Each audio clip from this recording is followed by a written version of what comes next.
আমার স্নেহের ছাত্রছাত্রীদের smart English with Babli sir চ্যানেলে আবার স্বাগত জানাই। আজকে তোমাদের দ্বাদশ শ্রেণীর থার্ড সেমিস্টারের প্রথম কবিতা আবার ক্যাজুয়াল ইনাটরি তরু দত্তের লেখা, এটা আজকে পড়িয়ে ব্যাখ্যা করার চেষ্টা করব। তাহলে শুরু করা যাক। আবার ক্যাজুয়াল ইনাটরি রিটেন বাই তরু দত্ত। প্রকৃত পদবী তরু দত্ত, কিন্তু তরু দত্ত এটা পরবর্তীকালে এই নামে তিনি পরিচিত হয়েছিলেন। এই কবিতাটি নেওয়া হয়েছে ancient ballads and legends of Hindustan এই গ্রন্থ থেকে। এই কবিতাটি পড়ার আগে এই কবিতাটির বিষয়ে কয়েকটি কথা বলা খুব দরকার। আসলে কবিতাটি হচ্ছে একটি এলিজি। এলিজি বলতে শোকের কবিতা, শোকগাথা। What is elegy? An elegy is a poem of lamentation, শোকের কবিতা। এখানে তার ব্যক্তিগত জীবনে আপনজন হারানোর যে যন্ত্রণা, সেই যন্ত্রণাটাই এই কবিতার মধ্যে তিনি প্রকাশ করার চেষ্টা করেছেন। যাই হোক, শুরু করছি।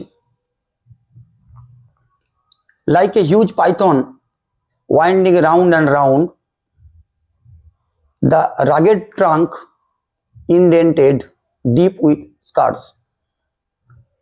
Like a huge python, একটা বড় পাইথন সাপের মতোই, ওয়াইন্ডিং এঁকে বেঁকে বা পেঁচিয়ে পেঁচিয়ে, দ্য রাগেড ট্রাঙ্ক গাছের মমসৃণ বা রুক্ষ কাণ্ডটিকে জড়িয়ে জড়িয়ে আছে, অর্থাৎ পেঁচিয়ে পেঁচিয়ে আছে। আসলে এখানে প্রথম লাইনে একটা ফিগার অফ স্পিচ ইউজ করা হয়েছে, সেটা হচ্ছে লাইক এ হিউজ পাইথন। এখানে কোনো পাইথনের অস্তিত্ব নেই, কিন্তু পাইথনের সঙ্গে তুলনা করা হয়েছে, তাই এটা একটা simile. Indented deep with scars, খাঁজকাটা খাঁজকাটা গভীর দাগ। তাহলে ট্রাঙ্কটা কেমন না, ট্রাঙ্কটা হচ্ছে খাঁজকাটা খাঁজকাটা গভীর দাগ আছে।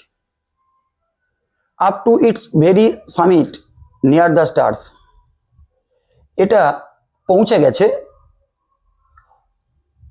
নিয়ার দ্য স্টার্স, প্রায় তারাদেরই কাছে।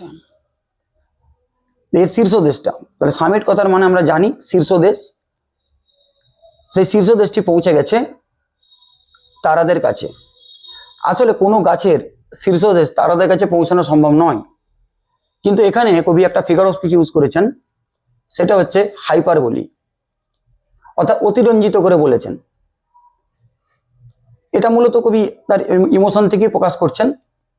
এরপরের line, a creeper climbs, a creeper climbs in whose embraces bound. একটি ক্রিপার কথার মানে আমরা জানি লতানো উদ্ভিদকে ক্রিপার বলে। ক্রিপার এই ক্রিপার ক্লাইম্স, ক্লাইম মানে কোনো কিছুকে বের করে উপরে ওঠা। ইন হুজ এমব্রেসেস বাউন্ড, এমব্রেসেস কথার মানে হচ্ছে আলিঙ্গন করা, যেটা হাগ, নিয়ারেস্ট মিনিং আমরা হাগ ইউজ করতে পারি, HUG। এমব্রেসেস বাউন্ড অর্থাৎ তার বন্ধনে আবদ্ধ। এখানে হাগ বলতে প্রকৃতপক্ষে আলিঙ্গন তো কেউ করছে না, এখানে এক্সপ্লেনেশনটা এরকম ভাবেই ভাবতে হবে আমাদেরকে, যে একটা ক্রিপার্স অর্থাৎ একটা লতানে উদ্ভিদ পাইথন সাপের মতো গাছটাকে বেজিয়ে বেজিয়ে বা জড়িয়ে জড়িয়ে উপর দিকে উঠেছে। তাহলে পাইথন সাপের মতো বলেছে মানে এটা বুঝতে হবে যে একটা পাইথন সাপ খুবই শক্তিশালী, সে কাউকে জড়িয়ে জড়িয়ে ওঠা, জড়িয়ে ধরা মনে তার প্রাণ নষ্ট করে দেওয়ার মতো শক্তি রাখে। তাই এখানেও পাইথন সাপ আসলে পাইথন সাপ তো নয়, তাহলে যে ওই ক্রিপার্সের কথা বলা হয়েছে সেটা খুবই শক্তিশালী একটি ক্রিপার্স, তাকে পাইথন সাপের সঙ্গে তুলনা করা হয়েছে। আর মূলত আমরা জানি পাইথন যে অজগর সাপ, ক্রিপার্সের সঙ্গে তুলনা করা হয়েছে, কিন্তু ক্রিপার্সটা পাইথন সাপের সঙ্গে তুলনা করার পরে একটা জিনিস আমাদেরকে বুঝতে হবে যে এখানে যে গাছটা, সে গাছটা হচ্ছে ক্যাজুয়ারিনা ট্রি, অর্থাৎ কবির পছন্দের একটি ক্যাজুয়ারিনা ট্রি, অর্থাৎ এখানে অস্ট্রেলিয়ার ঝাউ গাছ। তারপর বলছি no other tree could live, কোনো গাছ বাঁচতে পারে না, অর্থাৎ এরম ভাবে বন্ধনে, এত শক্ত বন্ধনে আবদ্ধ করলে কোনো গাছের পক্ষেই বাঁচা সম্ভব নয় বলে কবি মনে করছেন। অর্থাৎ তুলনামূলকভাবে এটা আমাদেরকে ভাবতে হচ্ছে যে কবি তার নিজস্ব জীবনের যন্ত্রণা, কষ্ট, বেদনা, এইটাকে তিনি বলতে চেয়েছেন পাইথন সাপের সঙ্গে তুলনা করেছেন, আর নিজেকে ওই ক্যাজুয়ারিনা ট্রির সঙ্গে তুলনা করেছেন।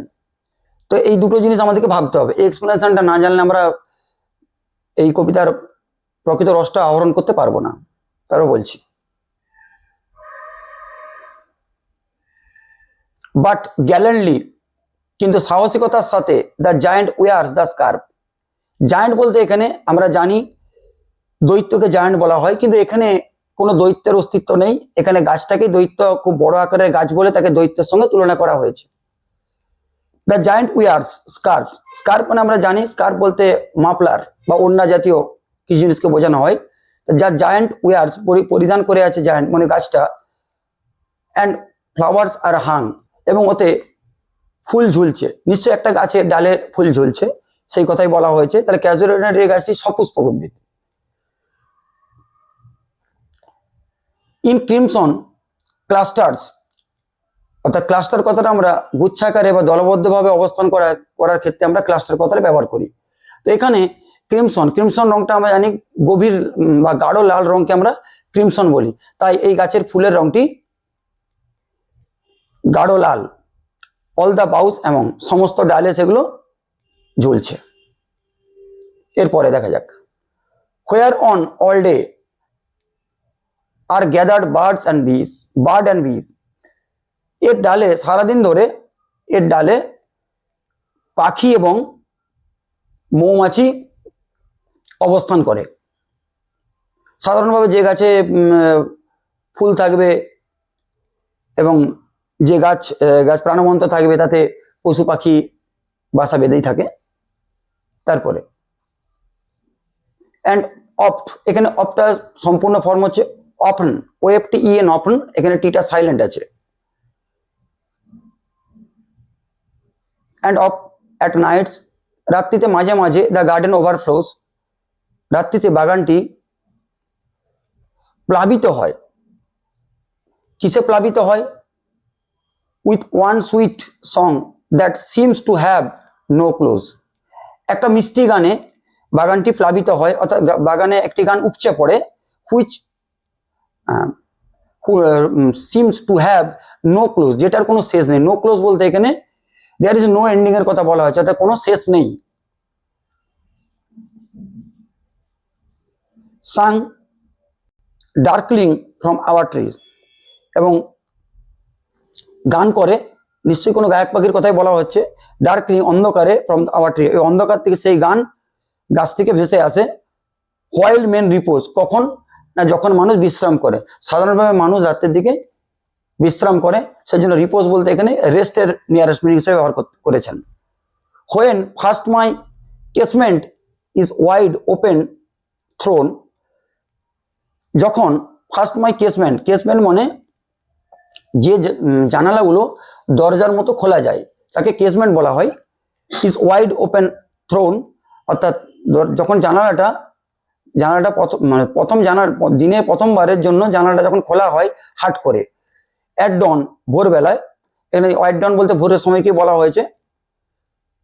মাই আইজ ডিলাইটেড অন ইট রেস্ট, আমার চোখগুলো দেখে উৎফুল্ল হয় এটা দেখে, অর্থাৎ আমার চোখগুলো আনন্দিত হয়, উৎফুল্ল হয়ে ওঠে এটা দেখে, বা এটার উপর বিশ্রাম নিয়ে। অর্থাৎ এখানে দেখে অর্থে ব্যাখ্যা করতে হবে।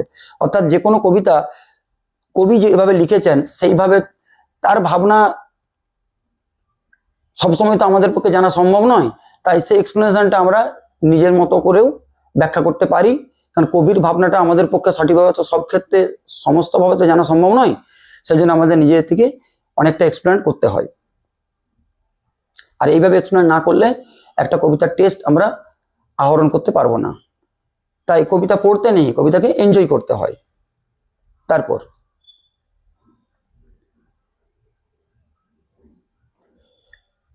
Sometimes and the most in winter, মাঝে মাঝে অ্যান্ড মোস্ট ইন উইন্টার, এবং শীতকালের অধিকাংশ সময় অন ইট ক্রেস্ট, ক্রেস্ট বলতে এখানে শীর্ষ বা উঁচু, তাহলে ওই গাছের শীর্ষ বা উঁচু কোনো ডালের কথা বলা হচ্ছে। এই গ্রে বেবুন, বেবুন আমরা জানি বেবুন হচ্ছে বানর জাতীয় পশু।